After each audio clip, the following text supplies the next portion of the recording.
Nataka watu wangu nikimaliza, hiyo ni simple test. Kila mtu aenda atafakari. Wakati polisi inafanya recruitment, wanatangaza sub county hii watoto 10, sub county hii 5 nini, ukipiga toto Kenya mzima is about 1500. Ile siku ya passing out parade wamaliza training, wao wanatoa watu wangapi? 7,000, 8,000, ndio? Hao wengine wametoka wapi? Na wengine wakitoka ni mfupi kama nyundo hivi. Lakini wakati wanachukuliwa kuna mbao, ukisipoguza hiyo mbao ukipita chini unapitanga unaenda uchukua vitu zako ukienda. Ati wewe ni mfupi. Sasa hao askari wafupi hata wengine niko nao walitoka wapi?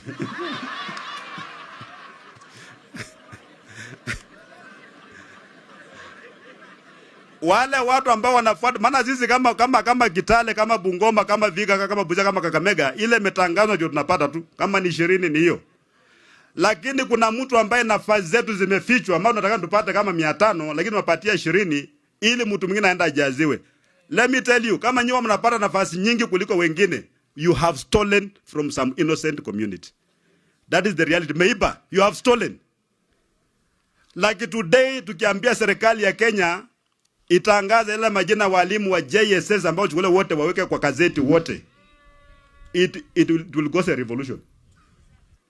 I say this with a heavy heart because countries kama Singapore, Malaysia na nini that we keep on mentioning, our jamaa in 1963-64 walikuja hapa Kenya School of Government to learn about government, how to run government. Walikuja hapa Nairobi na wakafunzwa. Now they are 100 times richer than Kenya. Sasa viongozi wetu ni kupanda tu ndege kwenda Malaysia, kwenda Singapore, kwenda kushangaa vile barabara they have gone for benchmarking.